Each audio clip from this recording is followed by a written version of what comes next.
some guys will come back sometimes. Sorry. It's real That's life. right, no problem. I think we should be live. So welcome to my neighborhood guide, The Lockdown. This week, I'm joined by a really interesting guest. It's Kris from the restaurant GOODONYA in Encinitas. Kris, how are you? I'm super, super, just like everyone is, I'm sure. Yeah, interesting times. I know you're currently actually at your restaurant. Is that right? I am, yeah. We're doing a little remodel, some much needed changes that we didn't have time to do and we were so busy before. Yep. Yeah, it's here just kind of cleaning up. And what about yourself, first of all? Are you good? In I'm good, yeah. Yeah, I think through most of the fear, to be honest. yep. I know there's like the Free America protesters, and then, there's people who are still the whole fighting, you Oh know. yeah, you've got two extreme sides here. It's like politics at the moment. There's everyone has their opinion on what we should and shouldn't be doing. Yep. Yeah. I mean, for us in the restaurant business, it's kind of like just be clean, don't sneeze on us. It's like basic health standards that we kind of Yep. always follow. Um, but yeah, it's an interesting time. Some people come up to the window with no face mask on, and others have it. And we're here 8 hours a day dealing with people, so we're just like, can you just like maybe do that Yeah, yeah. just in case? I don't know, just in case. No, exactly. And you've got a really interesting past. So before we dive into your business, I would just love to chat about your past first of all, because I don't know too many Olympians. So can you just tell us a little bit about your history, your sports history, and then we can dive into more that kind of then links to how you got into your business. Yeah, I mean, I was a field hockey player. So in San Diego, actually, field hockey is a really popular sport for girls. I went to Sarah High School. We lost one game in 4 years. So we were like Wow. junior year CIF. I still remember it to this day. But so it was kind of the sport to play. Um, and so you did, and I happened to be pretty good and got a full ride to Iowa. So I played 4 years there, and Iowa was also really good. We went to the Final Four every year, and we came second, third, fourth, and second. We never won. So clearly, I'm not past that either. Yeah. Lots of Olympians. My coach was a two-time Olympian. So it's just kind of almost like a destined path. Like I was a top player in high school and good in college. And so it's just what I planned to do. And luckily I made the US team and I played for almost 12 years. And then that led to you later on. You've had health conditions. We were chatting about this before: celiac disease, autoimmune condition. And then, so you've had some health problems. And then, how did that then relate to you opening a restaurant? Well, the health problems came about 5 years after the restaurant opened. Because Oh, yeah. didn't So know that. Okay. opened in 2001, the first GOODONYA deli. And I was in like part-time jobs my whole life, always in food. So I always say, I'm really not the smart one. Like food is just good food, fair price, be friendly, and you're going to be, you're going to succeed. It's not like I'm building rocket ships. So I thought I could do this because I had worked in restaurants my whole life. And I really wanted to be my own boss. When you're, 58 years of a coach telling you what to do, when to do everything, you just kind of, I don't know, maybe entrepreneurs are entrepreneurs, but it's like, I'm ready to do my own thing, be my own boss. So I opened a little Office Park Deli in Kearney Mesa in June of 2001. And it was Monday through Friday, no nights, no weekends, no holidays. It was pure genius, like restaurant business, but not all of like the grueling hours. Yeah. Um, but I opened four more, so I had five going at once, and that was a lot. And my body just sort of came crashing down about 5 years into it with celiac, Hashimoto's, almost type 1 diabetic. My pancreas was also under attack. Thank God I stopped that. Um, so you just sort of used to being this fit Olympian and crushing your day, working all day, and then surfing still running, working out, surfing. And then I just stopped. It was too much because my whole life it was Gatorade, Powerade, processed carbs, pasta loading, all that stuff. Yeah. and your body can't, it's so much stress on your body. I mean, there were days we were on the field for 9 hours. So, that's actual physical activity on basically 3 to 9 hours for almost 16 years. Yeah. And Fuel. then how did that correspond to GOODONYA? How did that? Well, there would be no good on you unless I got really sick, Yeah. because once I learned about food, um, and went back to school for holistic nutrition, I was serving food to people in the early 2000s that, when I learned about it, I was like, you can't eat that. I was like, what am I selling this? Yeah, I can't sell this. Why is there canola oil in my olive oil? It says pure olive oil from Italy. Like, so it's a bunch of bull. So Yeah. we started, I really became an ingredient expert. I would look in the list, and then I would dive into what are natural flavors? What is vegetable oil? What does that even mean? And so we went one by one, and it took years, and it's a journey with food. You're learning and hearing all these different philosophies. And I went to a nutrition school that luckily was like, look, there is no one diet for everybody. Everyone's different. No one's right, no one's wrong. It's about what works for our bodies. And so I already felt that way intuitively, and so that was great. And so for me, it was about ingredients. And so learning about ingredients, forgetting about the marketing, forgetting about the nutrition panel, all that, and just looking at what the ingredients were and understanding them. That's food. And all the way back to how it's grown, how it's processed, and then what they, ultimately end up calling it. So that's how Good On You came to be. And when I opened in Encinitas, where all my friends are naturopathic doctors and acupuncturists and nutritionists, I didn't want them coming in here and, what should I get? Well, don't get the tuna, but you can get the chicken.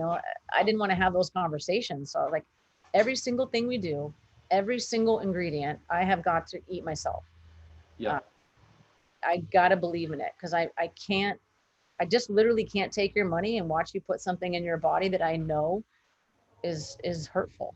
So what you're talking about means a lot to me, because we was chatting briefly before this, and I explained to you that I've actually got a severe gluten allergy, and my wife's got multiple sclerosis, and we have studied and studied and studied food, and we've got very similar philosophies in regards to what we want to put into our bodies. So it's really, I had never even, before we, I looked into you before we got you on, I actually hadn't heard of your place, and I said to you, you've already got one customer in regards to me now, and hopefully we can get you a few more. And what I love about California is, and one of the reasons why I moved here actually, was because it is very forward thinking in regards to diet and healthy eating. Yeah. And unfortunately, there are places in the world, and especially certain places in the US, where I don't even know if they've ever seen a lettuce leaf before, unless it's in a burger. So it's one of these, I love the fact that so many places like this are opening, and people have this conception that if you eat gluten-free and if you eat healthy, that food literally tastes like if you were just eating rabbit food. But Yeah. it's not. It's developing every single day. And the amount of people that I know that I've ate in places like yourself, and they're like, oh, I didn't even realize that was all gluten-free or whatever. People don't eat. So it's really developing. So I can't wait, first of all, to come down and eat in your place. Now, now we know a little bit about your place. What I'd really like to do is find out how the current situation has affected you guys and how you have adapted, because most places have been affected. Obviously, food establishments aren't allowed to, your restaurant, for example, won't be open for people to sit down. I gather you're doing mainly takeout and delivery. Is that right? We're not doing delivery. It's such a liability and a hassle. Yep. We almost did it when things were getting gnarly, but we're just really hoping our customers would just take that moment to come down and pick it up. It's just a whole infrastructure, insurance, there's so much to it.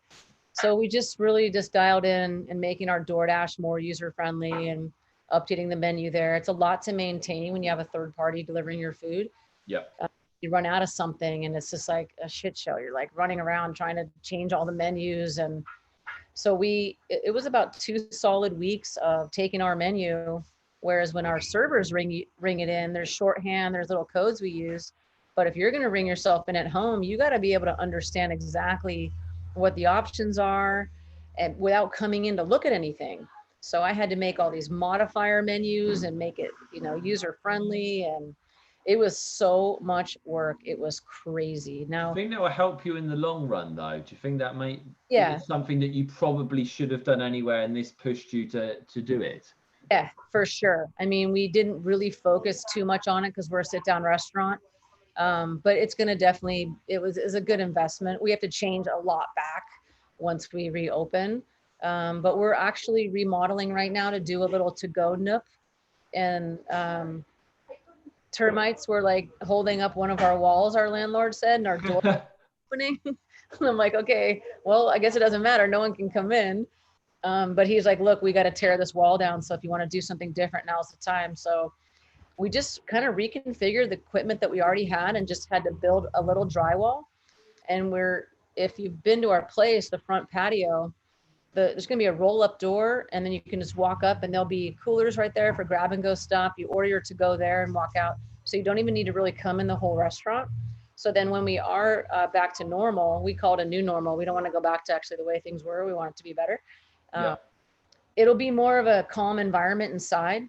We changed our counter to a bar. So we actually have like a 4-bar stool bar now where people can sit, and we got rid of that cafe feel. So we're really excited to reopen. So you're using this as a positive thing and hoping that it actually, your business can improve, which is a great way of thinking about business and turning it into a positive. I mean, look, we're very lucky. There's places who, certain places just weren't really set up for that type of food to go, like Union or Urban Sea. Those places are more like you're dining. We're a little bit more have that cafe vibe. So we were lucky, like people were used to doing to go food from here. Yeah. So I don't want to sound ungrateful at all, because it's really amazing that we've been able to maintain a certain level of business. Our customers have been really, really generous. But yeah, luckily our landlord's paying for that new construction of the wall, which is really helpful. We did get the PPP loan. Oh, you did? Yeah, that's helped us. It's not perfect, it actually is a little bit annoying the way they did it. And there is talk about it potentially being fixed, some of the problems, because, you have this like rush of 8 weeks to use the money. And we're not at full capacity yet. And they give you 2.5 times your payroll. Well, so we want to I don't want more debt, so I want it forgiven as much as possible. So if they just extend it, that will be great. But regardless, it's still some free money right now, which helps. Yeah, exactly. And it's interesting that you did, because that's one of the questions I was going to ask. And also, like, how has it financially impacted you? Revenue, percentage wise, how has that been affected? How much, have percentage wise of you potentially lost? I mean, I can't even imagine how some small businesses are doing it, right? I had recently sold my other restaurant, so I had about 300 grand in the bank. Yep. Of course, I paid half to taxes, so that was really fun. Yeah. We lost $100,000 as soon as COVID hit in the first 3 weeks, right out of our bank. Just wow. Because we had payroll, we had rent, we had all of our grocery bills due that were from when we were fully operational. And so then now we've got these tiny little sales that weren't for it. So if you didn't have that money, would you have survived even? Or would, because you're in a fortunate position that you had that, but there's other people out there that wouldn't have been in that position. And we have a lot of expenses. I mean, we have 40 employees, so we were a big operation. I think the smaller businesses that probably didn't even have money in the bank, yeah. But then some of the bigger corporations are going to survive it, Yeah. We're lucky in that situation, and we actually got the PPP very early. I think this is just a testament to like be with a local bank and have a relationship with your banker, because those were the people that I probably shouldn't name names, but my bank is one of the bigger banks, and they handled it really badly, and I'm hearing really bad things in regards to the big banks, and the local banks have actually done a much better job. Yeah, I mean, some of the local ones, I don't know, it's all to me, and they even said it on CNN, like the people that were a little savvy and had relationships with their banks, that's who got the loan first. Yeah. I luckily serve on a board with one of the big wigs at the bank. So he's calling me on Friday night. He's calling me on Saturday. Yeah. Oh, I'm such a baller. My banker's calling me on Saturday. Yeah. But I was really lucky that they took care of me. Did you manage to keep all your staff on, or did you have to let any go? You know, we trimmed some fat, so to speak, of some people that really weren't cutting it, which was, it's always hard in the restaurant industry. It's not like there's cooks and baristas that are trained lining up. And Yeah. before this hit, it was, unemployment was really low. The restaurant industry was suffering, Yeah. trying to find quality people. It was a big deal. Tons of articles about it. So this was actually a really good pause for us, and we were able to get people out that we couldn't let go before. Yeah. And now we're taking time to try to hire just really quality people. It's not easy to cook here and work here. There's you know, a ticket in the kitchen might be this long for like 2 items. You know, so you're reading, Oh, yeah. this, sub this, cook this in ghee, but I would like this goat cheese. Yeah, that'll be me and my wife. Yeah, my wife, when she orders coffee, there's 15 different things on there. So yeah, And I that's how can understand. it's that's who our customers are. It's who I am. But Yeah. you know, a normal guy just getting a salad that gets stuck behind a few of those orders is like, what the hell is taking so long? And I'm like, sorry, Bob. You know, you're at good. Yeah, yeah, because I can't eat white potato. I can't have gluten. And then yeah, so yeah, if I just order something simple, it's not that simple. Yeah, so I can understand your place is designed for annoying people like me. So then yeah, everything's difficult. So in regards to, you've already talked a little bit about the future. How do you, I mean, I don't know if you have any inside knowledge, but when are you hoping stroke expecting to be actually open up and have people sit down in the restaurant? Man, I'm gonna go back here because he's drilling tables. Yeah. I'm gonna put this on a keg right now. Sorry, storeroom. Honestly, this is, we want these to be real, and this is as real as it gets. So great. Oh yeah. I have no idea. I have no idea what's gonna happen and when. But it's gonna be at least a month for us because we're tearing the front wall of our restaurant off. Yeah. It's funny, I actually thought the other day, I was like, I wonder if Disney are using this time, for example, to revamp Disney, because it just makes sense during, you know, I played golf at the crossings and the waterfall and stuff was all getting redone. And it kind of just makes, you know, while you're closed, it makes sense to make these changes. Yeah. So I can see why you have done it at the time you have. It just makes sense. And what about your client base? Like, how did you keep in contact with them and let them know what was happening? Were you regularly sending emails? What were you doing in regards to that? You know, it kind of pushed us to get our email list going. We have like 7,000 people and we probably emailed them twice. So it was like, okay, we got to start marketing now. So we got that going. We did a lot of videos on Instagram TV and just social media updates. But it's hard, you know, it's hard to really, we had to close 2 days because we did have a really big kitchen problem that we had to remodel. And it's just so hard to get the word out to everybody. Yeah. So much noise in general out there. So the funny thing is, you mentioned something else again, that you weren't contacting your database and it made you do it. Are you going to continue keeping in contact with them after this?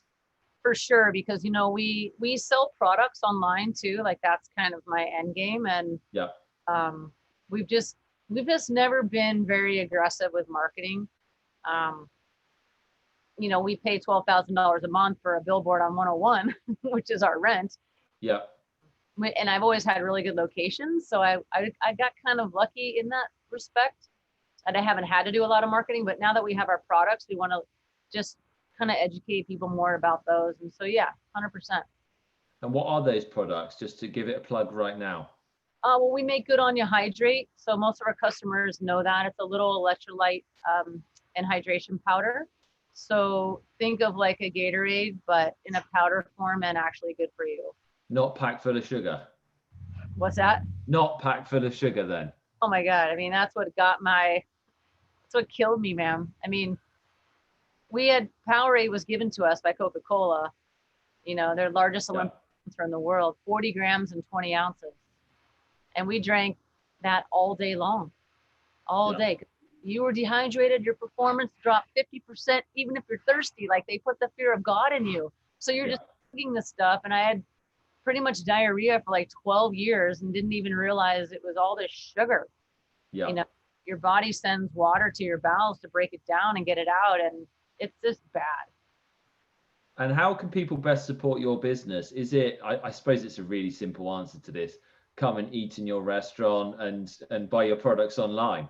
Yeah, I mean, people in the beginning were like, what can we do? I'm like, just eat. It's so simple. Just eat. I mean, you can just give us big cash checks if you want. Like one guy gave us $1,500 tip. It was crazy. Wow. He called me up. He's like, I want to help the staff. And I was like, look, and I just feel I'm not that kind of person. You know, I'm like, look, just come and eat. That's what we need. And so he did not like my answer, right? So he's like, okay, you're not going to take my money, then I'll come and eat.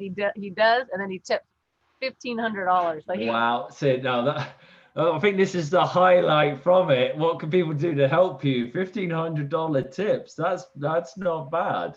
Cool. Yeah. So yeah. A lot of people $100 tips, you know, $20 tips. So it's been great. The staff with the tips, and I increased everyone's wage who was working during this time. They're making like $30 an hour right now because I can't bring everyone back. There's not even, you know, everyone who wants to work is working. Yeah. So we have no one that wants hours that isn't working. And so we're able to just increase it because it's going to be forgiven anyway. So I might as well give it to them. Yeah. And what's the best way of following you online, and what's your website and your social media so people can actually do some research on you guys and check out your products online? It's GOODONYA Organic. So that's the best way to get to us. You can hit restaurant and then it will take you down to order. So you can do that there. You can see our hydrate product there too. And what about social media? How do we follow you on social media? GOODONYA Organic on Instagram, Facebook, Pinterest, Twitter. I mean, all the nonsense. And so is there anything else that you really wanted to talk about on the show? No, I mean, just thank you for, you know, even just gaining you and your wife as customers. It's totally worth it. So anyone out there listening, we're just really, you know, our community is pretty good. Encinitas had like 30 something cases and we haven't had a new case since April. Last I read, I think there's a new update coming soon. So we're doing pretty good, even though we're full, people are protesting and not following the rules. I made a healthy community. So. And where I want to just you explain exactly where your restaurant is before we go as well, so that we can find it. Right on the 101 in downtown Encinitas, the south end, right next to Hanson's. Yeah. Right by Swami's. So awesome. Giant orange building. Well, in the next 2 weeks, I'm 100% coming down to test out your food, and I hope everyone else does as well. Thank you so much for coming on. James, yeah. And you have a good one, and I'm looking forward to actually meeting you. I'll come in and say hi as well. All right, that's awesome. Take care. Have a good one.